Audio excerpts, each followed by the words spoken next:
على من لا نبي بعده ونشهد أن لا إله إلا الله وحده لا شريك له ونشهد أن سيدنا وسندنا وحبيبنا وطبيبنا طبيب قلوبنا ومولانا محمدا عبده ورسوله أرسله بالحق بشيرا ونذيرا وداعيا إلى الله بإذنه وسراجا وقمرا منيرا أما بعد فأعوذ بالله من الشيطان الرجيم بسم الله الرحمن الرحيم يا أيها الناس اعبدوا ربكم الذي خلقكم والذين من قبلكم لعلكم تتقون الذي جعل لكم الأرض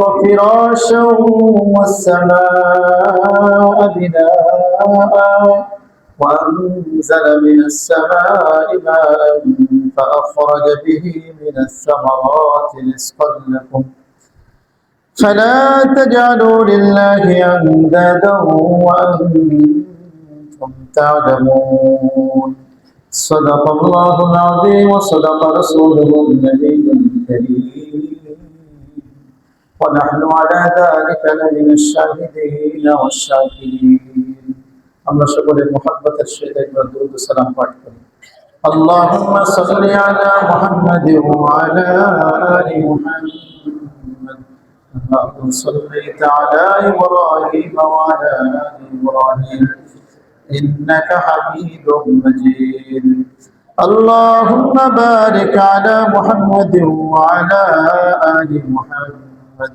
كما باركت على إبراهيم وعلى آل إبراهيم إنك حميد مجيد সম্মানিত মুসল্লিয়ান কিরাম কোরআনের ইলম পিপাসু উপস্থিত আল্লাহ তাআলার নেক বান্দাগণ আল্লাহ তাআলার দরবারে আমরা শুকরিয়া আদায় করি যে মহান রব্বুল আলামিন আমাদেরকে তার হুকুম ইশার নামাজ আদায় করার পর একটি গুরুত্বপূর্ণ মজলিস কোরআনের মজলিসে কোরআনের তাফসীরের মজলিসে বসার তৌফিক দান করেছেন এজন্য আমরা সকলেই অন্তরে অন্তঃস্থল থেকে বলি আলহামদুলিল্লাহ আলহামদুলিল্লাহ ধারাবাহিক এই কোরআনের তাফসীরের এই মজলিস এই তাফসীরের ধারাবাহিকতায় আজকে আমরা শুরু করব সূরা বাকারার দ্বিতীয় রুকু থেকে অর্থাৎ কোরআনের 1 নম্বর পারা 3 নম্বর পৃষ্ঠার মাঝামাঝি থেকে আমরা শুরু করব তার আগে আমাদের একটু মনোযোগ আমাদের পরিপূর্ণ রূপে এর মধ্যে নিয়ে আসার দরকার কোরআনের মজলিস দুনিয়ার মধ্যে সবচেয়ে দামি মজলিস যেই কোরআন আমরা শুনবো পাঠ করব এটা কার কালাম ভাই আল্লাহর কালাম তো তিনি যেমন বড় তার কালামও তেমন বড় অতএব বড় সত্তার বড় কালামের সামনে আমাদের আদবও সেরকম থাকার দরকার কি বলেন এজন্য আমরা যা শুনবো আমলের নিয়তে শুনবো আদবের সহিত শুনবো মনোযোগ দিয়ে শুনবো যেন এই কোরআনের প্রত্যেকটি বিধান প্রত্যেকটি কথা যেন আমার জীবনে আমি কাজে লাগাতে পারি আমার জীবনে যেন বাস্তবায়ন করতে পারি এখানে যত অপরাধের আলোচনা আসবে এগুলো যদি আমার মধ্যে থাকে আমি নিয়ত করব ওগুলো যদি আমার মধ্যে থাকে শোনার সাথে সাথেই আমি এই মজলিস থেকে তওবা করে তারপরে বাড়িতে যাব ইনশাআল্লাহ তো আমরা যদি একটু সামনের দিকে আগায় বসে জমে জমে বসে আমার মনে হয় ভালো হয় মজলিসের একটা আদব হলো একটু জমে জমে বসা তাহলে যিনি বলবেন বলেও মজা পান আর আপনারা শুনেও মজা পাইবেন ইনশাআল্লাহ হ্যাঁ ফাঁকা থাকলে শয়তান ঢোকে হাদিসের মধ্যে আছে যে আমাদের কাতারের মধ্যে যদি হ্যাঁ স্পষ্ট হাদিসে আছে যে আমাদের কাতারে যদি ফাঁকা থাকে রাসূল বলেন যে আমি তাদের ওই ফাঁকায় কালো ছাগলের বাচ্চার মতো শয়তান দেখতে পাই সুবহানাল্লাহ পড়েন এই জন্য কোরআনের মজলিসে শয়তান ঢুকবে কারণ কি কোরআনের মজলিস দামি মজলিস চোর তো সেই ঘরে ঢুকে যেই ঘরে স্বর্ণলঙ্কার আছে খালি ঘরে চোর যায় না তো এখানে মূলত স্বর্ণ কি আর দামি জিনিস? স্বর্ণের চাই, স্বর্ণ তো কোনো আসলে কোরআনের কাছে কোনো কিছু আসলে, স্বর্ণ কেউ যদি কোরআনের সাথে তুলনা করা এটা অনর্থক হবে। ঠিক আছে, এই জন্য কোরআনের মতো দামি জিনিস আমরা গ্রহণ করতে পারতেছি। আল্লাহ তাআলা আমাদেরকে তৌফিক দিয়েছেন, এখানে সেরকম একটা সেমিনারের ব্যবস্থা হচ্ছে, এটা আমাদের জন্য একটা সৌভাগ্য। এই সৌভাগ্যের মাধ্যমে আমরা প্রত্যেকেই যেন দুনিয়া এবং আখেরাতে আমরা সকলেই যেন সফলকাম হতে পারি, সেই নিয়ে সেই মানসিকতা নিয়ে আমরা শুনবো ইনশাআল্লাহ। আল্লাহ তাআলা আমাদেরকে তৌফিক দান করেন। ভাইরা আমার, আজকে সূরা বাকারা অর্থাৎ 21 নম্বর আয়াত থেকে শুরু হবে।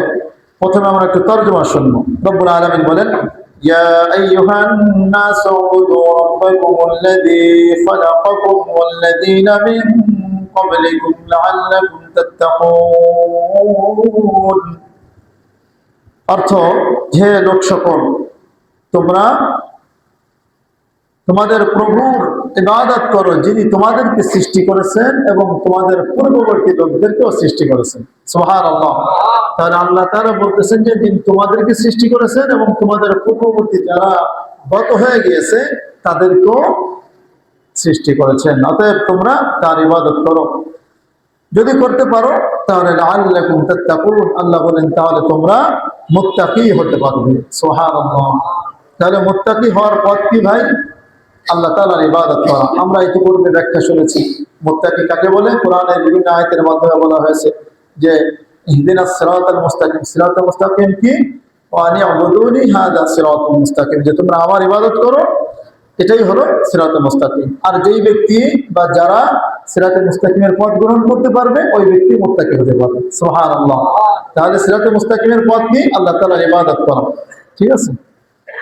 এরপরে আল্লাহ তাআলা বলতেছেন যে আল্লাযী জাআলা লাকুমুল আরদা ফিরাশাও ওয়াস সামাআ বিনাআ, যিনি তোমাদের জন্য, তোমাদের উপকারের জন্য জমিনকে বানিয়েছেন বিছানা স্বরূপ। সুবহানাল্লাহ। জমিনকে বানিয়েছেন বিছানা স্বরূপ। জমিন আমরা শুইতে পারি, বসতে পারি। ওয়াস সামাআ বিনাআ, এবং আল্লাহ তাআলা সামা অর্থাৎ আসমানকে বানিয়েছেন তোমাদের উপরে ছাদ স্বরূপ। আমাদের উপরে একটা ছাদের মতো না, গোলাকার একটি ছাদের মতো আল্লাহ তাআলা বানিয়ে দিয়েছেন। ওয়া আনজালা মিনাস সামাই মাআ, এবং এই আসমান থেকে, এই ছাদ স্বরূপ আসমান থেকে আল্লাহ তাআলা তোমাদের উপকারার্থে বৃষ্টি বর্ষণ করেন, পানি নামিয়ে দেন। ফাআখরাজা বিহি মিনাস সামারাতি রিজকান লাকুম, শুধু তাই নয়, এই পানির মাধ্যমে, এই বৃষ্টির মাধ্যমে আল্লাহ রাব্বুল আলামিন তোমাদের জন্য তোমাদের রিজিক স্বরূপ, রিজিক হিসেবে আল্লাহ তাআলা অনেক ধরনের ফল ফলাদি ফসলাদি তোমাদেরকে দান করেন। সুবহানাল্লাহ। বৃষ্টি যদি না হইতো তাহলে কোনো ফল ফলাদি হইতো না। বৃষ্টি ছাড়া আল্লাহ তাআলা ফসলাদি দান করেন নাই। বৃষ্টির মাধ্যমে মৃত জমিন অর্থাৎ অনুর্বর জমিনকে আল্লাহ তাআলা জীবিত বানিয়ে দেন, উর্বরতা দান করে দেন। সুবহানাল্লাহ। এগুলো কোরআনের অসংখ্য আয়াতের মাধ্যমে এগুলো প্রমাণিত। বিভিন্ন আয়াতে বলা হয়েছে ফাআহইয়া বিহিল আরদা বা'দা মাউতিহা, আল্লাহ তাআলা বৃষ্টির মাধ্যমে মৃত জমিনকে জীবিত করে দিয়েছেন। সুবহানাল্লাহ। আল্লাহ তাআলা এরপরে বলতেছেন ফালা তাজআলু লিল্লাহি আনদাদা ওয়া আনতুম তা'লামুন, তোমরা জেনে শুনে, যেই আল্লাহ তোমাদেরকে এত নিয়ামত দান করেছেন, তোমাদেরকে সৃষ্টি করেছেন, তোমাদের পূর্ববর্তী লোকদেরকে সৃষ্টি করেছেন, তোমাদের জন্য জমিনকে বানিয়েছেন বিছানা, তোমাদের জন্য আসমানকে বানিয়েছেন ছাদ স্বরূপ, যিনি তোমাদেরকে আসমান থেকে বৃষ্টি বর্ষণ করে তোমাদের জন্য, তোমাদের উপকারার্থে, তোমাদের জন্য রিজিক স্বরূপ আল্লাহ তাআলা বিভিন্ন ফসলাদি ফল ফলাদি দান করেন। সেই আল্লাহর সঙ্গে তোমরা জেনে শুনে কখনোই শরীক সাব্যস্ত করো না। সুবহানাল্লাহ। যে আল্লাহ এত কিছু দিচ্ছেন তার সঙ্গে তোমরা অংশীদার সাব্যস্ত করো না, শিরক করো না তোমরা। ফালা তাজআলু লিল্লাহি আনদাদা, নিদ্দনের জমা বহু বছরের আনদাদ, যার অর্থ হলো অংশীদার, অংশীদার সাব্যস্ত করা, শরীক সাব্যস্ত করা, তোমরা এমনটি করো না। এই ছিল 21 এবং 22 নং আয়াতের তরজমা। এরপরে এখন আমরা একটু ব্যাখ্যার দিকে যাব। মুসলমান ভাইরা আমার, ইতিপূর্বে যে আলোচনা হয়েছে আমরা সংক্ষিপ্ত আকারে একটু বলি। সূরা বাকারার শুরুর দিক দিয়ে আমরা জানি যে আল্লাহ তাআলাই কোরআনকে মুজিজা হিসেবে পেশ করেছেন, সকল গ্রন্থের শ্রেষ্ঠ গ্রন্থ হিসেবে এটার দলিল দিয়েছেন। এরপরে মুমিন মুত্তাকিদের গুণ বর্ণনা করেছেন। তারপরে দুই আয়াতের মধ্যে কাফের, কাট্টা কাফের যারা খাঁটি কাফের তাদের গুণাগুণ বর্ণনা করে দিয়েছেন। এরপর থেকে আল্লাহ রাব্বুল আলামিন 8 নম্বর আয়াত থেকে 20 নম্বর আয়াত পর্যন্ত, এই যে প্রায় 13 আয়াতের মধ্যে আল্লাহ তাআলা মুনাফিকদের আলোচনা করেছেন, তাদের পরিচয় দিয়েছেন। আমরা আগে শুনেছি যে মানুষ 3 শ্রেণী। কয় শ্রেণী ভাই? মুমিন মুত্তাকি, মনে আছে তো? 2 নম্বরে কাফের, 3 নম্বরে মুনাফিক। এই 3 শ্রেণীর বর্ণনা আল্লাহ তাআলা করেছেন, তাদের বৈশিষ্ট্য কি বিস্তারিত বর্ণনা করে দিয়েছেন। এই 20 নম্বর আয়াত পর্যন্ত আল্লাহ তাআলা এখান থেকে এই 3 শ্রেণীর লোকদের উপর আল্লাহ তাআলা কি কি নিয়ামত দিয়েছেন সেই নিয়ামতের আলোচনা করতেছেন, এবং এই 3 শ্রেণীর লোকদেরকেই আল্লাহ তাআলা সম্বোধন করে বলতেছেন, তাদেরকে এই নিয়ামতের কথা স্মরণ করিয়ে দিয়ে আল্লাহ তাআলা তাদেরকে এক আল্লাহর ইবাদত করার জন্য, অর্থাৎ তাওহীদ একাত্মবাদের প্রতি এই 3 শ্রেণীর লোকদেরকেই আল্লাহ তাআলা দাওয়াত দিচ্ছে। সুবহানাল্লাহ। আল্লাহ তাআলা নিয়ামত স্মরণ করিয়ে দিচ্ছে, তোমরা নিয়ামত ভোগ করতেছো। এই 3 শ্রেণীর লোক মুমিন, কাফের, মুনাফিক, শুনে রাখো তোমাদের উপরে এই নিয়ামত আছে, এবং ইসলামের যে মৌলিক 3টি ভিত্তি তাওহীদ, রিসালাত, আখিরাত, আল্লাহ তাআলা এই 21 নম্বর আয়াত থেকে নিয়ে প্রায় সামনে বেশ কয়েকটি আয়াতের মধ্যে পুরো এই 2টি বা 3টি বিষয় তাওহীদ, রিসালাত, আখিরাত, এই 3টি বিষয় নিয়ে সারগর্ভ আলোচনা করেছেন। সুবহানাল্লাহ। তার মধ্যে 21 নম্বর আয়াতে আল্লাহ তাআলা 3 শ্রেণীর লোকদেরকে সম্বোধন করে বলতেছেন যে তোমরা তাওহীদ গ্রহণ করো, এক আল্লাহর ইবাদত করো। সুবহানাল্লাহ। দেখেন আল্লাহ তাআলা বলতেছেন ইয়া আইয়ুহান নাস, হে লোক সকল, তার মানে হে মুমিন মুত্তাকি, হে কাফের, হে মুনাফিকের দল, শুনে রাখো তোমাদেরকে যিনি সৃষ্টি করেছেন এবং তোমাদের পূর্ব যারা ছিল তাদেরকেও যিনি সৃষ্টি করেছেন সেই রব যিনি, তার ইবাদত তোমরা করো, একমাত্র শুধুমাত্র তার ইবাদত করো, অন্য কোনো জিনিসের ইবাদত চলবে না। যেখানে আল্লাহ তাআলা এরকম একমাত্র আল্লাহর ইবাদত করো এই কথা বলেছেন, সেখানেই আল্লাহ তাআলা তাওহীদের দাওয়াত দিচ্ছেন মানুষদেরকে। এখানে আল্লাহ তাআলা কোনো পার্থক্য করেননি। আল্লাহ তাআলা ডাইরেক্ট বলতেছে হে লোক সকল, লোক সকলের মধ্যে সমস্ত মানুষই অন্তর্ভুক্ত। 3 শ্রেণীর মানুষকে আল্লাহ তাআলা সম্বোধন করে বলতেছেন যে দেখো তোমরা এই তাওহীদ গ্রহণ করো, বাকি যে তোমরা মূর্তি পূজা করো, ব্যক্তি পূজা করো, বস্তু পূজা করো, পাথর পূজা করো, এগুলো ছেড়ে দাও।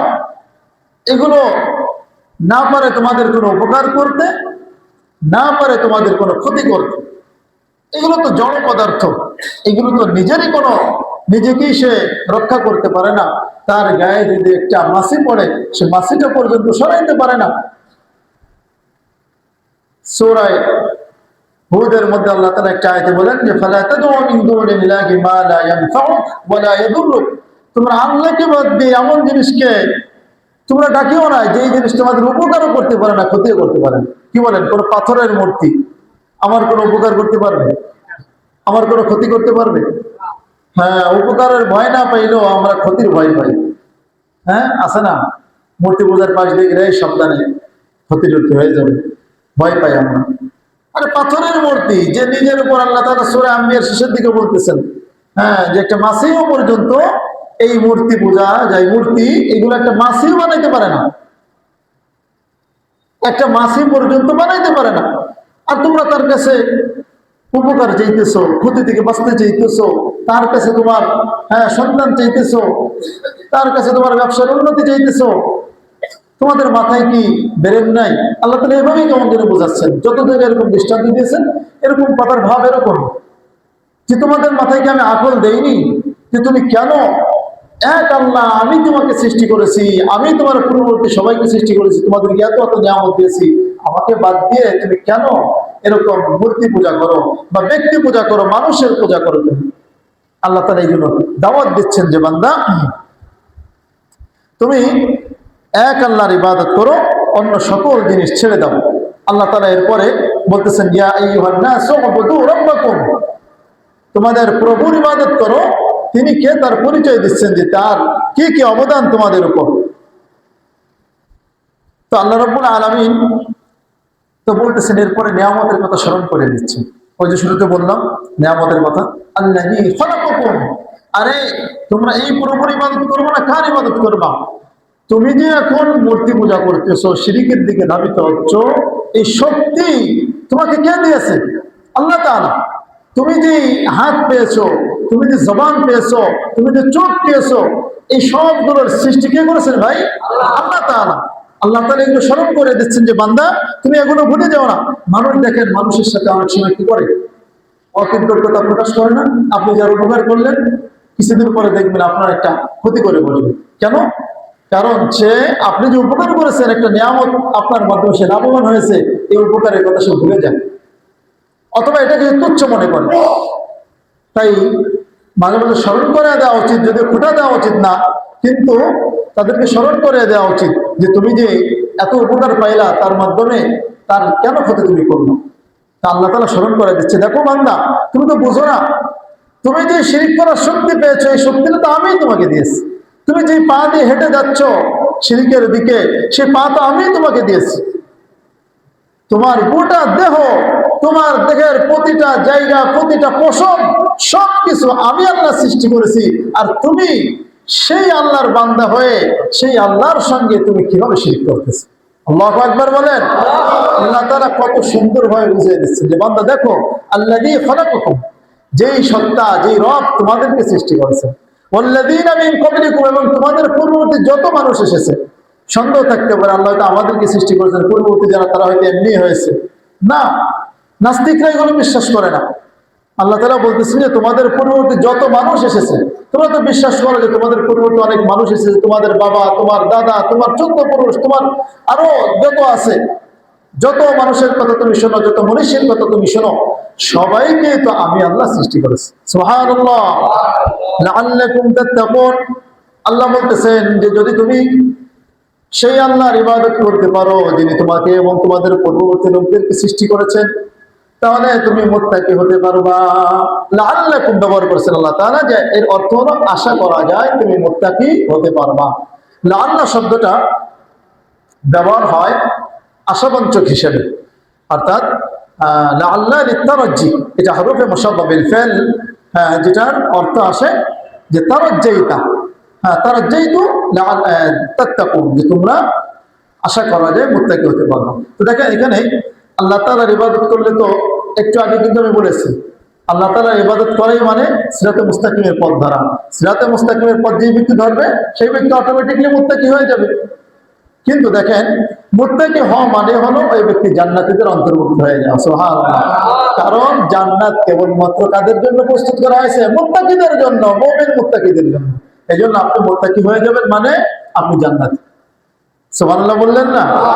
এরকম মুত্তাকি হতে মনে চায় না যে আমি মুত্তাকি হয়ে জান্নাতে যাবো? ভাইরা আমার, দেখেন এখানে যেটা বোঝানোর উদ্দেশ্য, যে আল্লাহ তাআলা বলতেছে আশা করা যায় তুমি মুত্তাকি হতে পারবে, তার মানে আশা করা যায় তুমি জান্নাতে যেতে পারবে।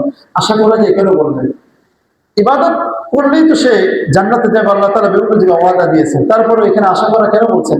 নিশ্চিত ইয়াকিন কেন বললেন না? তার কারণ হলো যে মানুষ ইবাদত করবে, কিন্তু এই ইবাদতই তার জান্নাতে যাওয়ার একমাত্র মাধ্যম হতে পারে না, বরং তার জান্নাতে যাওয়ার জন্য আল্লাহর দয়া, আল্লাহর অনুগ্রহ, রহমত প্রয়োজন। সুবহানাল্লাহ বলে হাদিসের মধ্যে আছে, নবীজি সাল্লাল্লাহু আলাইহি ওয়াসাল্লাম বলতেছেন যে তোমরা আল্লাহ তাআলার রহমতের আশা করো। দুনিয়ার কোনো মানুষ আল্লাহ তাআলার রহমত ছাড়া সে জান্নাতে যেতে পারবে না। সে যত বড়ই আবেদ হোক না কেন, যত বড়ই ইবাদত করে ইবাদত গুজার হোক না কেন, যত বড়ই সে পরেজগার হোক না কেন, কিয়ামতের দিন আল্লাহ তাআলা যদি রহমত না করেন, দয়া না করেন, ওই ব্যক্তি জান্নাতে যেতে পারবে না। সুবহানাল্লাহ।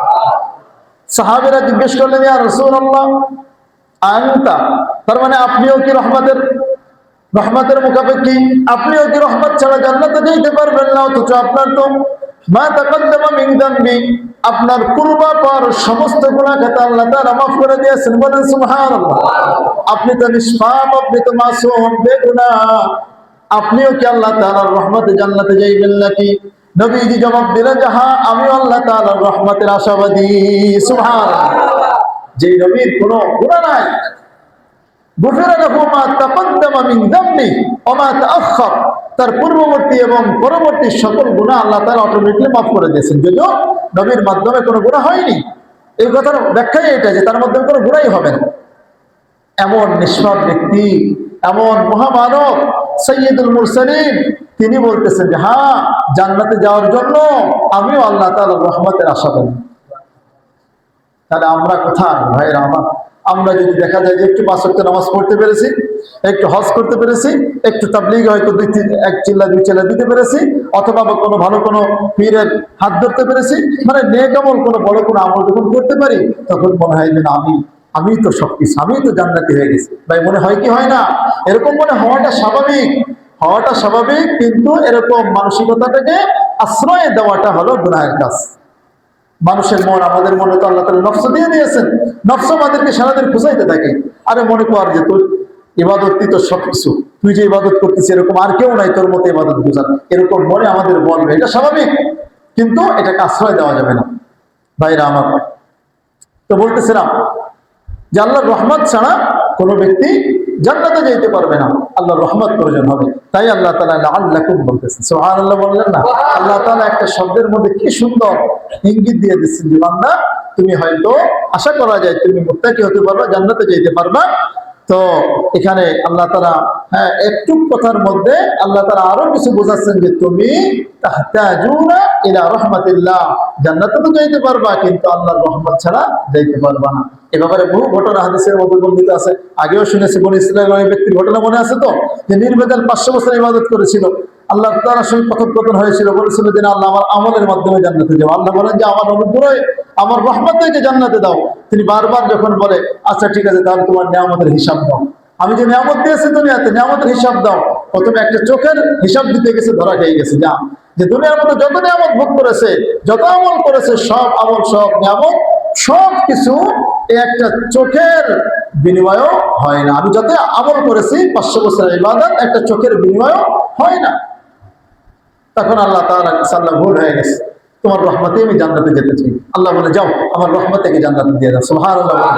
সেই জন্য ভাইরা আমার, আল্লাহ তাআলার রহমতের কামনা করতে হবে। আমি 5 ওয়াক্ত নামাজ পড়তে পেরেছি, আলহামদুলিল্লাহ, আল্লাহ রহমত করেছেন, আল্লাহ দয়া করেছেন, আল্লাহ তুমি আমাকে আরো বেশি নেক কাজ করার তৌফিক দাও, এই মানসিকতা রাখতে হবে। দেখেন আল্লাহ তাআলা এরপরে আরো নিয়ামতের কথা আল্লাহ তাআলা আমাদেরকে জানিয়ে দিচ্ছেন। প্রথম তো আমাদেরকে সৃষ্টি করেছেন, এরপর আমাদেরকে রিজিক দিচ্ছেন, এই বিষয়টা আরো স্পষ্ট করতেছেন। আল্লাযী জাআলা লাকুমুল আরদা ফিরাশাও ওয়াস সামাআ বিনাআ, যিনি তোমাদের জন্য জমিনকে বানিয়েছেন বিছানা স্বরূপ।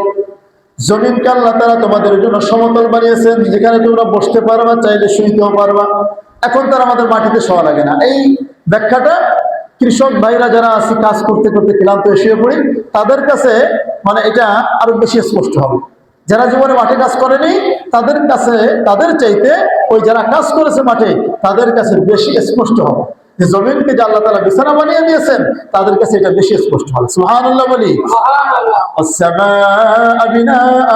আসমানকে বানিয়েছেন ছাদ স্বরূপ। আল্লাহ তাআলা বলেন ওয়াজআলনাস সামাআ সাকফান মাহফুযা, সাকফুন মানে হলো ছাদ, যে আমি তোমাদের জন্য এই আসমানকে বানিয়েছি সংরক্ষিত ছাদ। সুবহানাল্লাহ। সংরক্ষিত ছাদ, যে ছাদ কেউ ধরতে পারবে না, ভাঙতে পারবে না। আমরা এই যে আল্লাহ তাআলার নীলিম আকাশ দেখি, কোথাও কোনো খুঁটি আছে? কোথাও কোনো ঠেকা দেওয়ার মতো কিছু আছে? কিচ্ছু নাই। তারপর আল্লাহ রাব্বুল আলামিন আমাদেরকে কত সুন্দর এই ছাদ আমাদেরকে দিয়েছেন, কি সুন্দর গোলাকার দেখায়, কত সুন্দর ছাদের ব্যবস্থা করে দিয়েছেন। আবার এই ছাদ থেকে, এই আসমান থেকে আল্লাহ বলেন যে আনজালা মিনাস সামাই মাআ, যে আল্লাহ তাআলা তোমাদেরকে এই আসমান থেকে পানি বর্ষণ করেন, বাড়ি বর্ষণ করেন, বৃষ্টি বর্ষণ করেন। বৃষ্টির পানির মতো, দেখেন বিজ্ঞানীরা বলে বা ডাক্তাররা বলে যে বৃষ্টির পানির মধ্যে, বৃষ্টির পানি যে এত নির্ভেজাল, এর মধ্যে কোনো ভেজালই না, মানে এর মধ্যে কোনো ঝামেলাই না। এর মধ্যে, দুনিয়ার মধ্যে তো আমরা কত কষ্ট করে এরকম মিনারেল ওয়াটার বানাই, ঠিক না? কিন্তু এর মধ্যে কোনো কষ্ট ছাড়াই একদম মিনারেল ওয়াটার, যার মধ্যে কোনো ধরনের কোনো কীট নাই, কোনো খারাপ কোনো জিনিস নেই। খারাপ জিনিস যেটা আমরা পাই চালে লাগার পরে, ছাদে লাগার পরে হয়তো ময়লাটা লাগে, কিন্তু আসলে একদম পিওর পানি যদি কেউ ধরতে পারে, এর মধ্যে কোনো ভেজাল পাওয়া যাবে না, এবং এই পানিটা মানুষের কোনো ক্ষতি করবে না, বরং তার উপকারী করবে। এবং এই যে দেখেন ধান হয় না, ধান ধানটা যখন শক্ত হয়, শক্ত হওয়ার আগে আপনারা দেখবেন যখন একটু ফুলে, আমরা বলি কি ধান ফুলে, ধান ফুললে দেখবেন যে কিছুদিন পরে ওই চাপ দিলে একটু দুধের মতো বের হয়, দেখছেন না? এই দুধটা বের হয় কিভাবে জানেন? এই এই যে বাইলটা কি বা খোসাটা, এটা যখন একটু এরকম পরিপক্ক হতে যায়, তখন এটা রাত্রেবেলা এরকম ফাঁকা হয়ে যায়, এরকম ফাঁকা হয়ে যায়। আল্লাহর পক্ষ থেকে দেখেন, গরমের দিন হোক আর শীতের দিন হোক, সর্বদা কিন্তু আসমান থেকে আল্লাহ তাআলার পক্ষ থেকে এই আমরা নিশি বলি বা ওজ বলি, যেটাই বলি না কেন, এই নিশি পানি কিন্তু প্রতিদিন বর্ষিত হতে থাকে। আপনি খেয়াল করবেন, শহরে তো টের পাওয়া যায় না, কিন্তু গ্রামে গঞ্জে একটু বা ঘাসগুড় যেখানে আছে খেয়াল করবেন, প্রতিদিন সকালবেলা দেখবেন একটু ভিজা ভিজা ভাব আছে। শীতের দিন বেশি দেখা যায়। এই যে আল্লাহ রাব্বুল আলামিন আসমান থেকে এই খোসাটা ফাঁকা হয়ে যায় অটোমেটিকলি। ওই ফাঁকা হয়ে গেলে আসমান থেকে যদি ওই পিওর পানিটা যদি গ্রহণ করতে পারে, তাহলে ওইটা আস্তে আস্তে ওই পানিটা একটু গাঢ় হয়, গাঢ় হয়তো দুধের মতো হয়ে যায়, সেটা আস্তে আস্তে শক্ত হয়ে চাল হয়ে যায়। সুবহানাল্লাহ বলি। এটা যেটাই গ্রহণ করতে পারে সেটার মধ্যে এই চালটা পরিপূর্ণ আসে, আর যেটার মধ্যে গ্রহণ করতে পারে না সেটা যে আমরা চিটা বলি, চিটা হয়ে যায়। তাই না? আল্লাহ তাআলার কি কুদরত! আমরা তো মনে করি যে কৃষক কষ্ট করতেছে, সার দিচ্ছে, ওষুধ দিচ্ছে, হ্যাঁ নিড়াইতেছে, এগুলোর মাধ্যমে হচ্ছে না, এগুলোর মাধ্যমে হয় না। এগুলো তো সাধারণ একটা চেষ্টা, আমাদেরকে করার দায়িত্ব দিচ্ছে, কিন্তু মূল এই চাউল দেওয়ার মালিককে একমাত্র আল্লাহ তাআলা। এই আসমান থেকে বর্ষিত পানির মাধ্যমে আল্লাহ রাব্বুল আলামিন আমাদেরকে ধান দিয়ে থাকেন। তারপরে এই যে ফল, এই ফল দেখি আমরা, এই যে ফল হওয়ার আগে ফুল হয়, ফুলের মধ্যে এই নিশি ছাড়া কিন্তু ফুলটা পরিপক্ক হতে পারে না। যারা এইসব বিষয় নিয়ে যারা গবেষণা করে তাদের কাছে জিজ্ঞেস করবেন, যে ওরাও এগুলো জানে যে ফুল, তারপর দেখবেন কিছু কিছু ফুল একটার সাথে আরেকটা পরাগায়ন বলে, মিলানো লাগে। কত সুন্দর সিস্টেম আল্লাহ তাআলা দিয়েছেন। হ্যাঁ, ওই আল্লাহর পক্ষ থেকে আসমান থেকে ওই বর্ষিত পানিটুকু যদি না হয়, পরাগায়ন করলেও কোনো কাজ হয় না। এজন্য ভাইরা আমার, আল্লাহ তাআলা কি সুন্দর করে বলতেছেন যে আল্লাহ তাআলা তোমাদের জন্য এই পানির মাধ্যমে সামারাত বলছেন, দেখেন অনেক ফল ফলাদি, হ্যাঁ যত ধরনের ফসলাদি আমরা দেখি, যত ধরনের ফল ফলাদি আমরা দেখি, সবগুলোই আসমান থেকে বর্ষিত এই পানির ফসল। সুবহানাল্লাহ। রিজকাল লাকুম, তোমাদের রিজকাল লাকুম, তোমাদের জন্য রিজিক স্বরূপ দান করে। ভাইরা আমার, আমরা তো দেখি যে একটু নিজে উপার্জন করার পরে মনে করি, হাই হাই এই দোকান থেকেই আমার খাবার আসে, চাকরি থেকেই আমার খাবার আসে, ব্যবসা থেকেই আমার খাবার আসে, হ্যাঁ আমার কর্মের মাধ্যমে খাবার আসে, এরকম আমরা মনে করে থাকি। ভাই, এরকম মনে করা যাবে না। রিজিক কার পক্ষ থেকে আসে? আল্লাহর পক্ষ থেকে আসে। রিজিক এটা আল্লাহর পক্ষ থেকে নির্ধারিত। আল্লাহ যাকে যতটুকু দিবেন সে ততটুকুই পাইবে। নিজের কর্ম এটা তো আমাদের একটা সাধারণ একটা প্রক্রিয়া, হ্যাঁ সাধারণ প্রক্রিয়া দিয়ে দিচ্ছেন দুনিয়ায় এক হিসেবে আমাদের ব্যায়াম করার জন্য। কি বলেন? কাজ কাম না করলে মানুষ সুস্থ থাকে? সুস্থ থাকে না। হ্যাঁ, এই দুনিয়ার চেষ্টা প্রচেষ্টা হিসেবে এটা আমাদের করা লাগে, কিন্তু মূলত রিজিক দান করে একমাত্র আল্লাহ তাআলা। ভাইরা আমার, এই যে আয়াতগুলো, এই দুই আয়াতের মধ্যে আল্লাহ রাব্বুল আলামিন তাওহীদের দাওয়াত দিয়েছেন, এবং এটার মধ্যে রব্বুল আলামিন তাওহীদের দাওয়াত দেওয়ার সাথে সাথে আল্লাহ তাআলা শিরিক বর্জন করতেও আদেশ করেছেন। সুবহানাল্লাহ বলি। এই আয়াতের শেষে বলতেছেন, ফালা তাজআলু লিল্লাহি আনদাদা, তোমরা তাওহীদ একাত্মবাদ গ্রহণ করো, এক আল্লাহর ইবাদত করো, এক আল্লাহকে তোমরা রব হিসেবে মেনে নাও, তার সঙ্গে অন্য কোনো জিনিসকে মিশ্রিত করো না, অন্য কোনো বস্তুর ইবাদত করো না। সাথে সাথে আবার বলেও দিচ্ছি যে তোমরা আল্লাহর সঙ্গে অন্য কাউকে ডেকো না, অন্য কারো ইবাদত করো না, তার সঙ্গে কাউকে শরীক বানায়ও না। আমরা দুনিয়ার মধ্যে একটা ব্যবসা করতে গেলে একজন একজন শরীক হই কি হয় না? শরীক হই। জমি কিনতে গেলে একজন আরেকজনের সাথে শরীক হই। কিন্তু আল্লাহ তাআলার বিধানের ক্ষেত্রে, ইবাদতের ক্ষেত্রে কোনো শরীক চলবে না।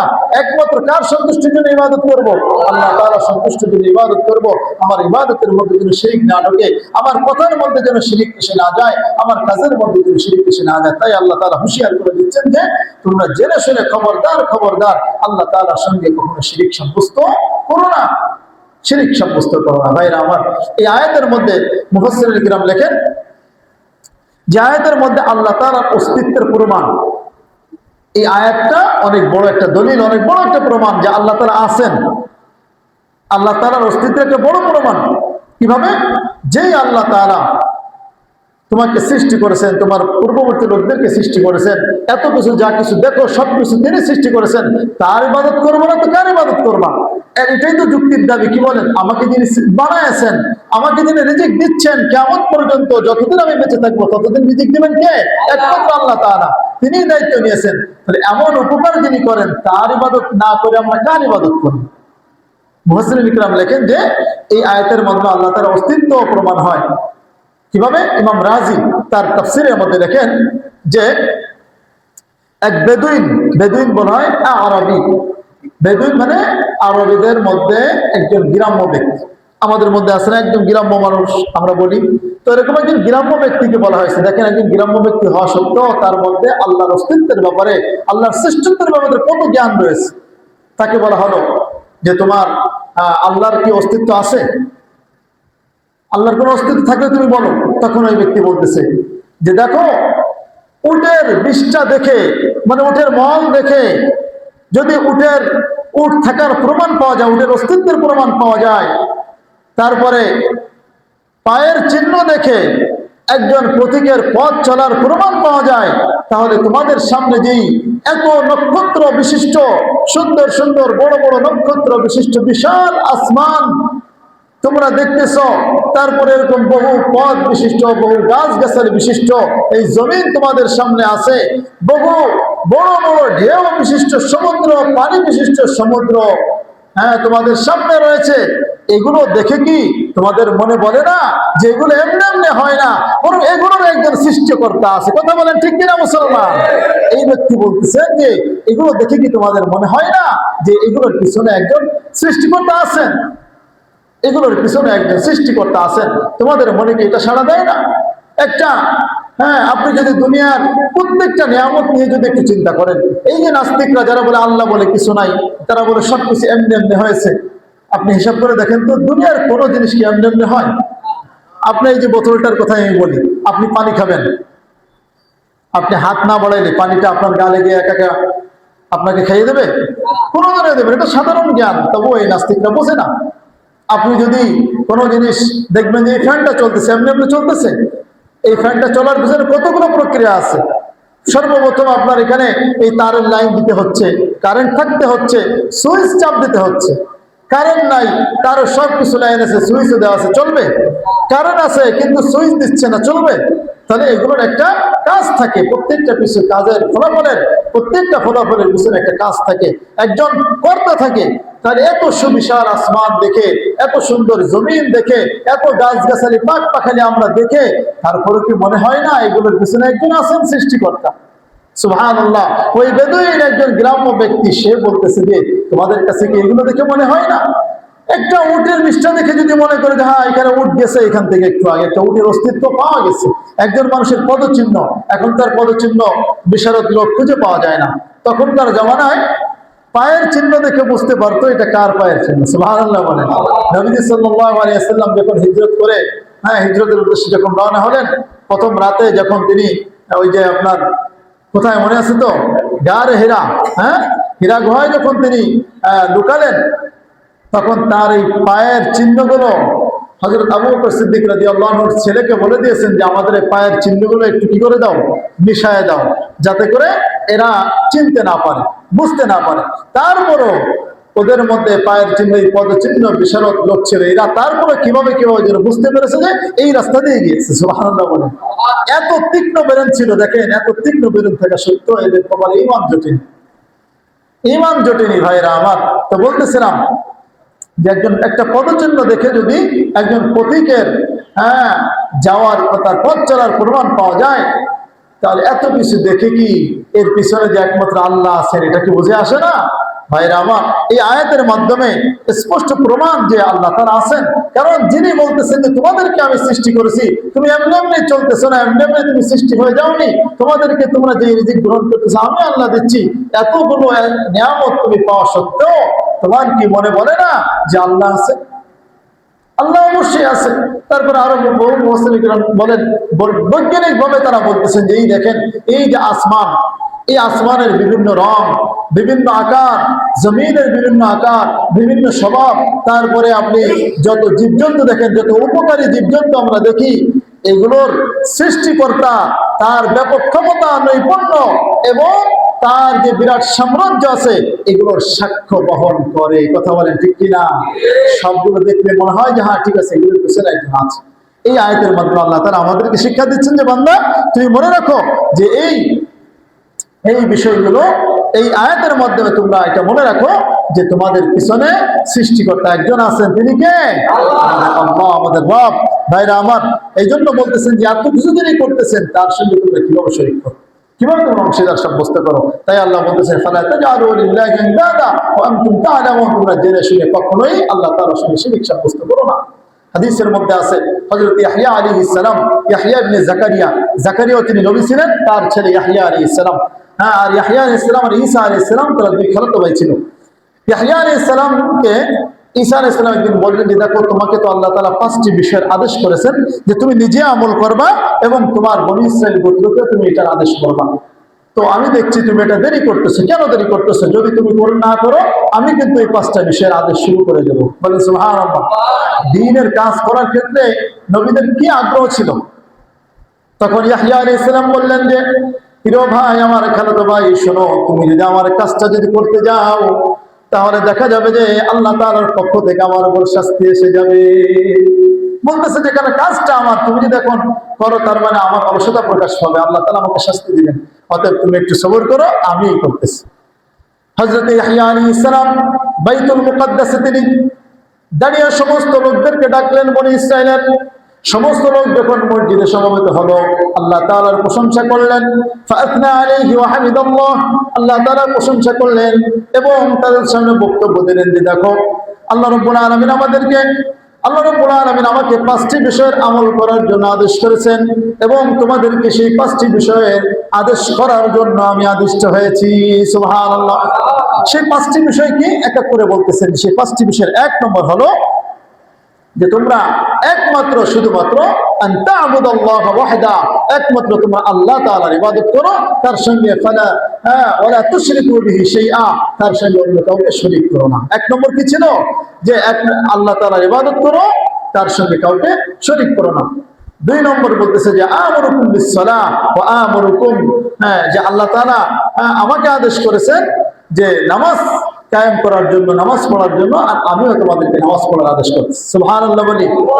তাদের সময় কিন্তু নামাজ ছিল কম আর বেশি, আমাদের সময় 5 ওয়াক্ত, তাদের সময় একটু কম ছিল, 2 ওয়াক্ত 3 ওয়াক্ত এরকম ছিল। তো এরপরে বলতেছে তোমরা যাকাত দাও, রোজা রাখো, 4 নম্বরে রোজা রাখো, আর 5 নম্বর হলো আল্লাহ তাআলার জিকির বেশি বেশি করো। সুবহানাল্লাহ। আল্লাহ তাআলার জিকিরের কথা বলি, 5টা বিষয়ের আদেশ করেছে। কয়টা ভাই? 5টা বিষয়। এই 5টা বিষয় আমাদের মধ্যে যদি না থাকে আমরা অর্জন করার চেষ্টা করব। 1 নম্বর কি ছিল? একমাত্র আল্লাহ তাআলার ইবাদত করা, অর্থাৎ একাত্মবাদী বিশ্বাসী হওয়া, তার সঙ্গে কাউকে শরীক না করা, নামাজ আদায় করা, রোজা পালন করা অর্থাৎ রমজান মাসের রোজা, আর যাকাত প্রদান করা, আর হলো আল্লাহ তাআলার জিকির বেশি বেশি করা। নবীজি সাল্লাল্লাহু আলাইহি ওয়াসাল্লাম এই হাদিসের মধ্যে নবীজি বলতেছেন যে আমিও তোমাদেরকে আরো 5টি জিনিসের আদেশ করতেছি। সুবহানাল্লাহ বলি। নবীজি আরো 5টি জিনিসের আদেশ করতেছে। 1 নম্বর হলো আল জামাআহ, অর্থাৎ তোমরা দলবদ্ধ হয়ে থাকো, তোমরা একতা নষ্ট করো না, ভাই ভাই হয়ে মহব্বতের সহিত থাকো। তোমরা কখনোই কাফেরদের কথা শুনে, বেদিনদের কথা শুনে, মুশরিকদের কথা শুনে, ফাসিকদের কথা শুনে তোমরা নিজেদের মধ্যে ফাটল ধরায়ও না। নবীজি বলেন যে ব্যক্তি এই জামাত থেকে অর্থাৎ দলবদ্ধ হওয়া থেকে, একতা থেকে দূরে সরে যাবে, মান শাযযা শুযযা ফিন-নার, যে ব্যক্তি দল থেকে বিচ্ছিন্ন হয়ে যাবে ওই ব্যক্তি সোজা আপনার কি জাহান্নামে চলে যাবে। বলেন নাউযুবিল্লাহ। এই জন্য ভাইরা আমার, ঈমানের ভিত্তিতে আমরা একতাবদ্ধ হয়ে থাকবো, পারবো তো ইনশাআল্লাহ। 2 নম্বর কথা হলো যে তোমরা নেতার কথা মানবা, তার কথা শুনবা। 3 নম্বর তার কথা মান্যও করবা। নেতা কি বর্তমান জামানার আমাদের মন্ত্রী মিনিস্টার? এখন তো সেই নেতা নাই। খলিফার কথা বলা হয়েছে, ইসলামী নেতার কথা বলা হয়েছে। বর্তমানে আপনি যদি ধরতে পারেন, আলেম ওলামাদেরকে ধরতে পারেন, যে তাদেরকে, যে আলেম ওলামার মধ্যে যে নেতা আছে তাদেরকে তোমরা অনুসরণ করো, তাদের কথা শোনো মনোযোগ দিয়ে, তারা যেটা বলে সেটা মান্য করো, শোনো মান্য করো। আল্লাহ নবী সাল্লাল্লাহু আলাইহি ওয়াসাল্লাম দুটো আলাদা আলাদা করতেন, শুনবা মান্য করবা। আর 4 নম্বর হলো হিজরত করো। হিজরত করার অর্থ হলো, শাব্দিক অর্থ হলো পরিত্যাগ করা, অর্থাৎ এটার একটা অর্থ যে তুমি তোমার সব ধরনের নাফরমানি ছেড়ে দাও। নাফরমানি ছেড়ে দাও, তরক করে হিজরত করো। আরেকটা হলো যে যদি তোমার এমন কোনো জায়গা হয় যেখানে গুনাহের পরিবেশ ছাড়া কিছু নাই, সেই গুনাহের পরিবেশ থেকেও তুমি হিজরত করো, সেখান থেকে সরে যাও। তোমাদের এলাকাও যদি পরিত্যাগ করতে হয় তোমার দিন ঠিকানোর জন্য, ঈমান ঠিকানোর জন্য, তবুও তুমি সেই এলাকা ছেড়ে অন্য এলাকায় যাও। এখানে আল্লাহ তাআলা হিজরতের কথা বলেছেন, এবং হিজরত কিয়ামত পর্যন্ত থাকবে। হিজরত শুধু নবী সাল্লাল্লাহু আলাইহি ওয়াসাল্লামের মাধ্যমে শেষ হয়ে যায়নি, কিয়ামত পর্যন্তই হিজরত থাকবে। আপনি যেই নিয়তে হিজরত করবেন সেই নিয়তের হাদিসের মধ্যে আছে, ফামান কানাত হিজরাতুহু ইলা ইলা দুনিয়া, যে ব্যক্তি দুনিয়ার জন্য হিজরত করবে তার হিজরত দুনিয়ার জন্য হবে, আর যে ব্যক্তি হিজরত করবে আল্লাহ এবং তার রাসূলের জন্য তার হিজরত আল্লাহ এবং তার রাসূলের জন্য। সুবহানাল্লাহ পড়ি ভাইরা আমার। আর 5 নম্বর হলো আল্লাহর উদ্দেশ্যে, আল্লাহর সন্তুষ্টির জন্য, দ্বীন কায়েমের জন্য জিহাদ করতে হবে। জিহাদ করতে হবে। জিহাদ এটা ফরজ আইন হয়, কখনো কখনো ফরজ কিফায়া হয়, অর্থাৎ এটা কখনো কখনো সকলের উপর ফরজ হয়, আর কখনো কখনো কিছু মানুষের উপর ফরজ হয়। এই জন্য আমাদের মানসিকতা রাখতে হবে। হাদিসের মধ্যে আছে যে ব্যক্তির অন্তরে জিহাদ করার মানসিকতা নাই, ওই ব্যক্তির নিফাকের মৃত্যু হবে, বলেন নাউযুবিল্লাহ, মুনাফিকি মৃত্যু। এই জন্য মনে রাখতে হবে যে আমার যখন সুযোগ আসবে, যখনই আমার জিহাদের সুযোগ আসবে, তখন আমি জিহাদে ঝাঁপিয়ে পড়ব, পারবো তো ইনশাআল্লাহ। তারপরে একদিন জালিম শাসকের সামনে সত্য কথা বলা, এটাও কিন্তু একটা জিহাদের অন্তর্ভুক্ত। হাদিসের মধ্যে আছে যে প্রত্যেক জালিম শাসকের সামনে হক কথা বলা, এটা জিহাদের অন্তর্ভুক্ত। এই জন্য হক কথা বলতে হবে আমাদের সব জায়গায়। যেখানে কোনো অন্যায় হবে সেখানে আপনার অন্যায়ের বিরুদ্ধে আপনার দাঁড়াতে হবে। যাদের সুযোগ আছে, এই যে সাংবাদিক ভাই আছেন, সুযোগ আছে আপনাদের সৎ কথা বলার, হক কথা মানুষের কাছে প্রচার করার, নির্ভয়ে, জেল জুলুমের কোনো ভয় নাই, কোনো হিংসা বিদ্বেষমূলক নয়, বরং আপনি ওখানে ইনসাফ প্রতিষ্ঠার জন্য, আপনার জন্য অনেক বড় একটা সুযোগ জিহাদ করার জন্য, মৌখিক জিহাদ করার জন্য, যে আপনি সঠিক বিষয়টা মানুষের কাছে তুলে ধরবেন। তাদের তো একটা সুযোগ। তারপরে আমাদেরও যেখানে সামাজিক যেখানে যে সুযোগ আসবে আমরা এটা আমল করার চেষ্টা করবো, পারবো না ইনশাআল্লাহ। ভাইরা আমার, আল্লাহ রাব্বুল আলামিন আমাদেরকে 2 আয়াতের মধ্যে তার একাত্মবাদের দাওয়াত দিয়েছেন, তারপরে তার অস্তিত্বের বিষয়ে আমাদের সামনে প্রমাণ দিয়েছেন। তিনি যে একমাত্র আমাদের রব, এই বিষয়ে প্রমাণ দিয়েছেন, আমাদের উপর নিয়ামত রাজি আমাদের সামনে প্রকাশ করে দিয়েছেন। আর তিনি আমাদেরকে শেষে বলতেছেন যে তার সঙ্গে কাউকে শরীক করিও না, অংশীদার সাব্যস্ত করো না। ভাইরা আমার, আল্লাহ রাব্বুল আলামিন আমাদেরকে বিভিন্ন আয়াতের মাধ্যমে বহু জায়গায় এই শিরক করতে নিষেধ করেছেন। শিরক এত ভয়াবহ গুনাহ যে আল্লাহ তাআলা সব গুনাহ চাইলে, কেউ তওবা না করলেও চাইলে আল্লাহ তাআলা ক্ষমা করবেন, কিন্তু শিরকের গুনাহ ক্ষমা করবেন না। শিরক এত ভয়াবহ গুনাহ। রব্বুল আলামিন বলেন, ইন্নাল্লাহা লা ইয়াগফিরু আন ইউশরাকা বিহি ওয়া ইয়াগফিরু মা দুনা যালিক। রব্বুল আলামিন বলেন যে মানুষ যত গুনাহ করুক সব গুনাহ তিনি ক্ষমা করে দিতে পারেন, কিন্তু শিরকের গুনাহ ক্ষমা করবেন না। শিরকের গুনাহ তিনি ক্ষমা করবেন না। নবীজিকে আল্লাহ তাআলা সম্বোধন করে বলেন যে লাইন আশরাকতা লা ইয়াহবাতান্না আমালুকা ওয়া লা তাকুনান্না মিনাল খাসিরিন। যে নবী আপনিও যদি শিরক করেন তাহলে আপনার সমস্ত আমল বরবাদ হয়ে যাবে, আপনি খাসিরিন অর্থাৎ ক্ষতিগ্রস্তদের অন্তর্ভুক্ত হয়ে যাবেন, বলেন নাউযুবিল্লাহ। ভাইরা আমার, এটা তো নবীর প্রতি আয়াত নাজিল হলো, কিন্তু সম্বোধিত আমরা সকল মানুষ, কিয়ামত পর্যন্ত সকল মানুষ এই আয়াতের সম্বোধিত ব্যক্তি। সবাইকে আল্লাহ তাআলা বলতেছেন যে দেখো তোমরা শিরক করো না। শিরক এত ভয়াবহ গুনাহ, দেখেন যে দুনিয়ার মধ্যে দেখেন আপনি একটা কোম্পানি করবেন, এই কোম্পানির মধ্যে কেউ যদি অংশীদার সাব্যস্ত করে আপনি মেনে নেবেন না। কেউ যদি বলে যে এই কোম্পানিটা অর্ধেক আমাকে দিতে হবে, আপনি মেনে নেবেন না। তাহলে যিনি আল্লাহ, যিনি সব কিছুর মালিক, তার এই সব কিছু যে তার মালিকানা আছে, এগুলো প্রমাণের জন্য বড় কিছুর দরকার হয় না। শুধু রিজিক নিয়েই যদি আমরা চিন্তা করি তাহলে আমাদের কাছে স্পষ্ট হয়ে যায়। তিনি যে আমাদেরকে আসমান থেকে বৃষ্টি দেন, এটার নিয়ে চিন্তা করলে স্পষ্ট হয়ে যায় যে তিনি আমাদের রব। তারপরেও যদি কোনো ব্যক্তি আল্লাহ তাআলার সঙ্গে শিরক করে, আল্লাহ তাআলা সহ্য করবেন? আল্লাহ তাআলা সহ্য করবেন না। শিরককারীর একমাত্র ঠিকানা জাহান্নাম। ওই ব্যক্তি সে কোনোদিনও জান্নাতে যেতে পারবে না, চিরস্থায়ী তার জাহান্নামে থাকতে হবে। এই জন্য শিরক থেকে শিরক কোনোভাবেই করা যাবে না। অনেক সময় আমরা মৌখিক খবরে শিরক করে বসি, যাই হায় আল্লাহ শুধু আমাকেই দেখলো নাকি, আর কেউ দেখলো না, এরকম বলি।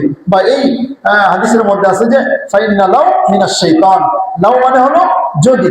আমরা বলি না, আরে যদি এটা করতাম তাহলে এটা হতো না, যদি এটা না করতাম তাহলে এটা হতো। এই ধরনের কথা না বলা, আমরা সব বিপদে পড়ে যাই। যদি ওই ছেলেটা গাড়িতে না উঠতো তাহলে সে অ্যাক্সিডেন্ট করতো না, এরকম বলি কি বলি না? এরকম বলাটা ঠিক না। কারণ হাদিসের মধ্যে আছে যে যদি শব্দটা শয়তানের পক্ষ থেকে আসে, যদি শব্দটা শয়তানের পক্ষ থেকে, সে শয়তান শিখায় দেয় যে এইটা বল, আরে আজকে যদি দুধ না খাইতাম তাহলে পেটে সমস্যা হইতো না। পেটে সমস্যা হওয়ার কারণ কি দুধ না? ভাইরা আমার, এই জন্য এরকম ভাবে কোনো কথা না বলা, কাউরি শিরিক যেন না হয়, আমার ইবাদতের মধ্যে যেন শিরিক না ঢোকে। ইবাদত করতে হবে মানুষকে দেখানোর জন্য নয়, বরং কাকে দেখানোর জন্য? আল্লাহকে দেখানোর জন্য। ভাইরা আমার, চিন্তা করেছিলাম যে আরো 2 আয়াত করবো, কিন্তু হলো না, সময় যেহেতু শেষ। তা আজকে শুধুমাত্র দেখা গেল যে আল্লাহ তাআলা যে তাওহীদের দাওয়াত দিয়েছেন, একাত্মবাদের দাওয়াত দিয়েছেন এবং সেটার দলিলও দিয়ে দিয়েছেন এবং শিরিক বর্জন করতে বলেছেন। এই 3টা বিষয় আমরা বুঝতে পারলাম 2 আয়াতের মধ্যে।